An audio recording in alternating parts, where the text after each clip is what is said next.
Hello everyone, आज हम एक और न्यूमेरिकल डिस्कस करेंगे फ्लैट बेल्ट ड्राइव के ऊपर। तो न्यूमेरिकल रीड करते हैं। 2 pulleys, one 450 mm diameter and other 200 mm diameter are on parallel shafts 1.95 meter apart and are connected by a crossed belt। ठीक है, अब क्या क्या हमें गिवन है? डायमीटर गिवन है इस लाइन को रीड करने के बाद में, 2 डायमीटर हमें गिवन है, दोनों के बीच की डिस्टेंस हमें गिवन है, और हमें पता चल रहा है ये पढ़ के कि क्रॉस बेल्ट ड्राइव हमें यहाँ पे गिवन है। मतलब कि कुछ अगर इस तरह से अगर हम डायग्राम देखें, इसका इस तरह से डायग्राम आप बना सकते हो। बनाने की नीड नहीं है, बनाना चाहो तो बना सकते हो, आपकी चॉइस से। बनाओगे तो एग्जामिनर को अच्छा लगेगा और नहीं बनाओगे तो भी कोई बात नहीं। तो इस तरीके से आपको क्रॉस बेल्ट ड्राइव दिया हुआ है। मान लिया कि इसका डायमीटर कितना है, D1 है ड्राइवर का, इसका डायमीटर कितना है, D2 है ड्रिवन का। ठीक है, और इन दोनों के बीच के डिस्टेंस को हम क्या बोलते थे? जो डेरिवेशन हमने किया था उसमें हम इसको x डिनोट करते हैं। तो ये x है।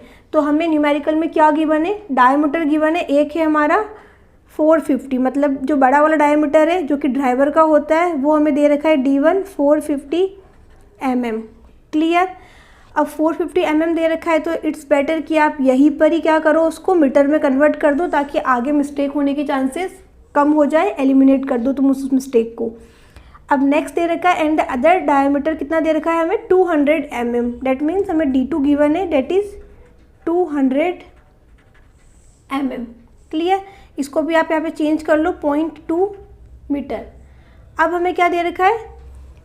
1.95 मीटर अपार्ट, मतलब कि हमें x दे रखा है, इनके बीच की डिस्टेंस कितनी है? x। तो हमें x दे रखा है 1.95 मीटर। ये ऑलरेडी मीटर में है तो इसको चेंज करने की रिक्वायरमेंट नहीं है यहाँ पर। क्लियर? अब हमें न्यूमेरिकल में आगे दिया है find the length of the belt required and the angle of contact between the belt and each pulley. मतलब हमें लेंथ पूछी है, मैं यहाँ पे लिख देती हूँ। हमें क्या पूछी है? लेंथ पूछी है, और हमें क्या पूछा है? थीटा पूछा है। यही चीज़ हमें पूछी है, एंगल ऑफ कॉन्टेक्ट और लेंथ। तो ये हमें निकालना है। अब नेक्स्ट लाइन में क्या दे रखा है हमें? What power can be transmitted by the belt when the larger pulley rotates at 200 revolution per minute. मतलब हमें पावर भी पूछी है, पर कब पूछी है पावर? जब आपकी n कितना हो? 200 RPM। Clear? Larger pulley rotates, larger pulley rotates मतलब कि आपको N1 दे रखा है, ये बात ध्यान रखना। अब नेक्स्ट हमें दिया हुआ है इसी में, if the maximum permissible tension in the belt is 1 kilo newton. Maximum tension दे रखी है, डेट मीन्स हमें T1 दे रखा है जो कि है 1 किलो न्यूटन।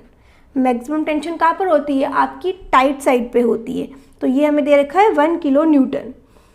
अब नेक्स्ट हमें दिया है and the coefficient of friction between the belt and pulley is 0.25। मतलब कि हमें म्यू दिया हुआ है 0.25। तो जब हमें पावर निकालनी है तो हमें ये 3 चीज़ें दे रखी है कि ये RPM हो, ये टेंशन हो, तब आप बताओ पावर कितनी है। ठीक है, तो ये हमें गिवन डेटाज है, इसके अलावा हमें कुछ भी नहीं दिया हुआ है। तो इन्हीं को यूज़ करके हमें सब कुछ निकालना है। अब एक बार फिर से देख लेते हैं कि एक्चुअल में हमें निकालना क्या क्या है। एक हमें L निकालना है, एक हमें थीटा निकालना है, एक हमें पावर निकालनी। पावर निकालने की कंडीशन क्या है? ये वाली। ठीक है, जैसा जैसा न्यूमेरिकल में लिखा था मैंने उसी सीक्वेंस में उसी तरीके से शॉर्ट में यहाँ पे बता दिया। अब हम सॉल्व करते हैं। अब हमें पूछा गया लेंथ, तो हमें पता है बेल्ट की लेंथ निकालने का फॉर्मूला हमें पता है कि क्या होता है, तो मैं वही फॉर्मूला यहाँ पे अप्लाई करूँगी। तो L होता है आपका पाई R1 plus R2 plus 2x plus R1 plus R2 का होल स्क्वायर अपॉन x। जब हमने डेरिवेशन किया था, लेंथ निकाली थी, तो लेंथ का फॉर्मूला ये निकल के आया था। कब? जब हमने क्रॉस्ड बेल्ट ड्राइव की बात करी थी। यहाँ पे क्वेश्चन में क्लियरली मेंशन है क्रॉस। हमने डायग्राम भी क्रॉस का बनाया है तो हमें फॉर्मूला भी उसी का लगाना है। क्लियर? अब हमारे पास में R1 R2 सब कुछ हम निकाल लेंगे क्योंकि हमें D1 D2 हमें गिवन है। तो D1 हमारा 0.45 है, तो हम R1 R2 इजीली निकाल लेंगे यहाँ पर। तो मैं यहाँ पर निकाल लेती हूँ पहले ही। R1 is equal to D1/2 कर दोगे तो R1 आ जाएगा, तो मतलब पहले ही मैं यहाँ पे लिख देती हूँ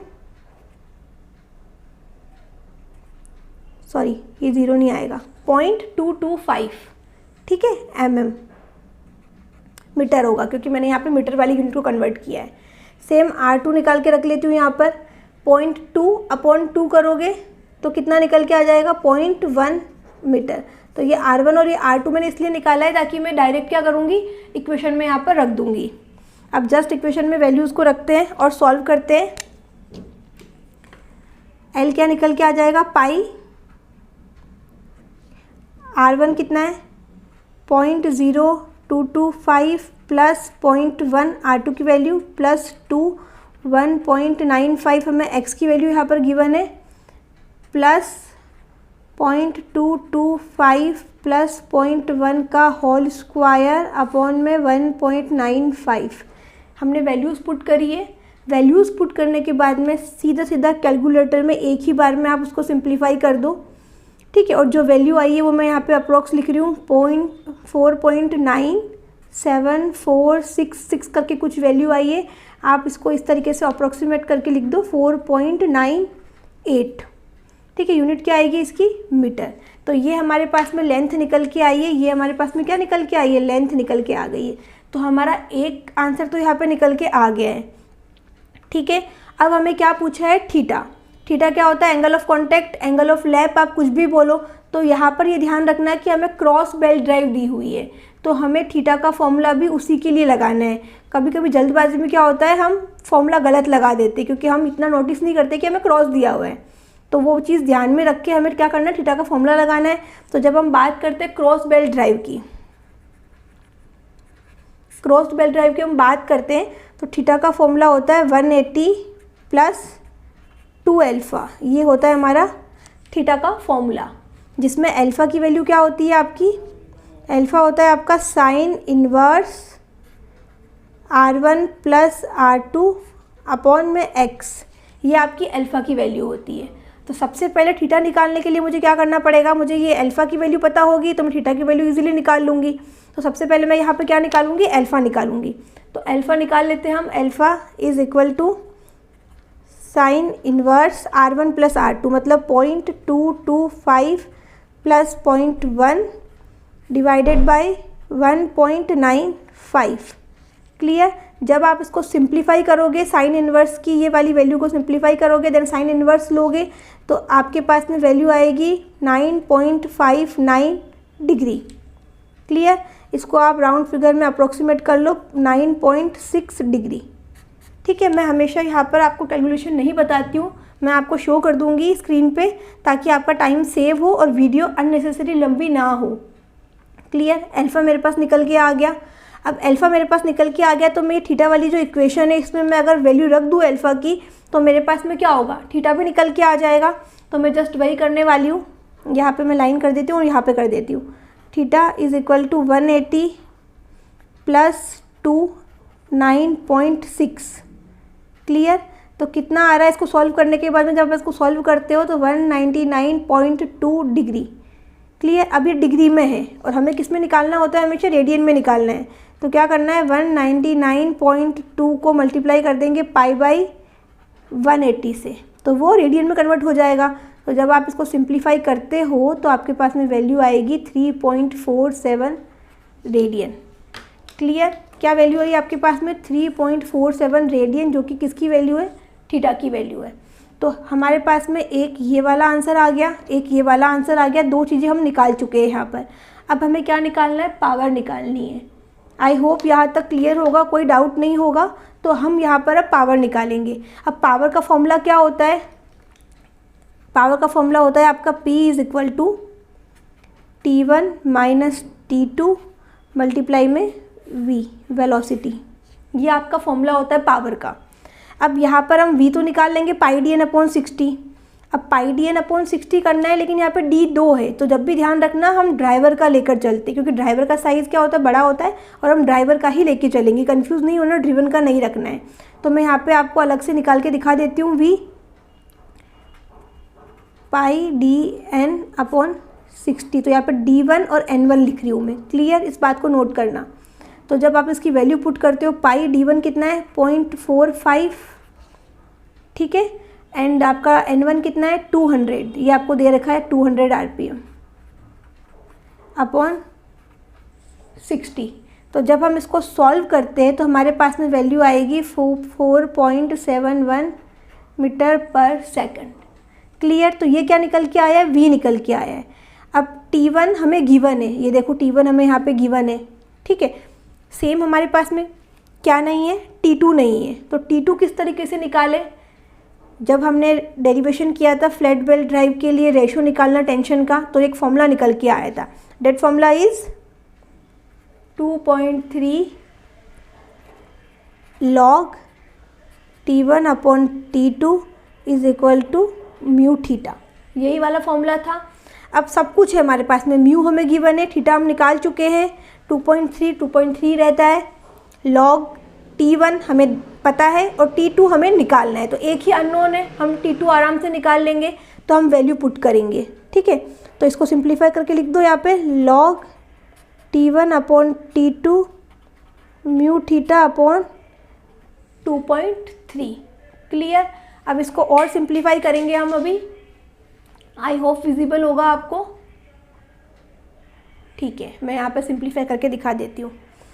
तो जब आप इसकी वैल्यू रखोगे म्यू की, तो म्यू की वैल्यू कितनी दे रखी है हमें 0.25, थीटा की वैल्यू आप निकाल चुके हो 3.47 एंड 2.3 आपका ऐसे का ऐसे ही। तो इसको जब और सॉल्व करोगे तो क्या वैल्यू आएगी 0.377। ये किसकी वैल्यू आई है आपके पास में, log T1 अपॉन T2 की वैल्यू आई है। क्लियर। अब हमें क्या चाहिए, T2 चाहिए, तो मैं इस log को हटा देती हूँ। सबसे पहले log को इधर भेजेंगे तो इस वाले अमाउंट का मुझे एंटी log लेना पड़ेगा, ठीक है। तो मैं वही चीज़ ले लेती हूँ अभी, T1 अपॉन T2 और एंटी log लिया है मैंने 0.377 का। तो कितना आएगा वैल्यू कैलकुलेटर में 2.382, ये मेरे पास में वैल्यू आ रही है। क्लियर। ये मेरे पास में वैल्यू आ गई एंटी लॉग लेने के बाद में। तो मैं क्या करूँगी यहाँ पर, अभी इसको और सिंप्लीफाई करूँगी। T2 निकालना है मुझे यहाँ पर, तो T1 कितना दे रखा है 1 अपॉन T2 2.382। तो T2 जब मैंने यहाँ पे निकाला तो मेरे पास में वैल्यू आएगी, यहाँ पे जो 1 दे रखा है ना, मुझे 1 किलो न्यूटन दे रखा है, ध्यान रखना। तो मैं यहाँ पर 1000 करूँगी, ठीक है। ये कन्फ्यूज़न हमेशा मतलब ना जानते हुए हम लोग ये गलती कर देते एग्ज़ाम में, तो इसीलिए ये ध्यान रखना, मैंने यहाँ पे नोट लगा दिया है। क्लियर। तो 1000 अपॉन T2 2.382, क्योंकि यहाँ पर वैल्यू क्या है किलो न्यूटन में, या तो यहीं पे चेंज कर लेते तो डाउट नहीं रहता। अब T2 इसको सॉल्व करके निकालेंगे, T2 निकाल लेते हैं। T2 कितना आएगा सॉल्व करने के बाद में 419 न्यूटन, ये आपके पास में T2 आ गया।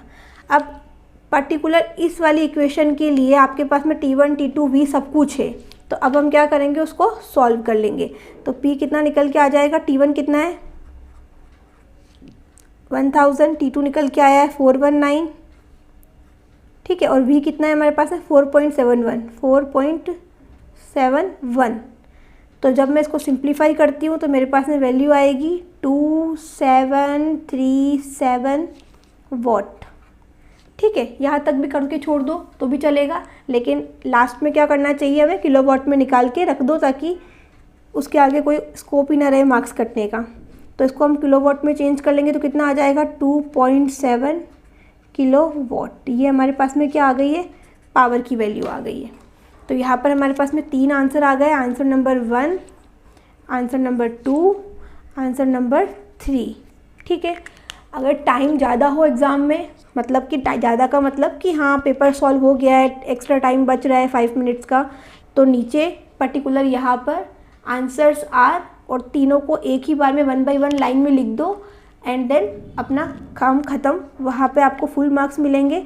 कोशिश ये करा करो एग्ज़ाम में कि कोई भी चीज़ आप एक्सप्लेन करते हो वहाँ पे स्टेप बाय स्टेप, तो ये नहीं कि सिर्फ आप ही को समझ में आए, सामने एग्जामिनर है उसको समझ में आना चाहिए देख के कि हाँ इसने क्या सीक्वेंस क्या स्टेप्स फॉलो किए।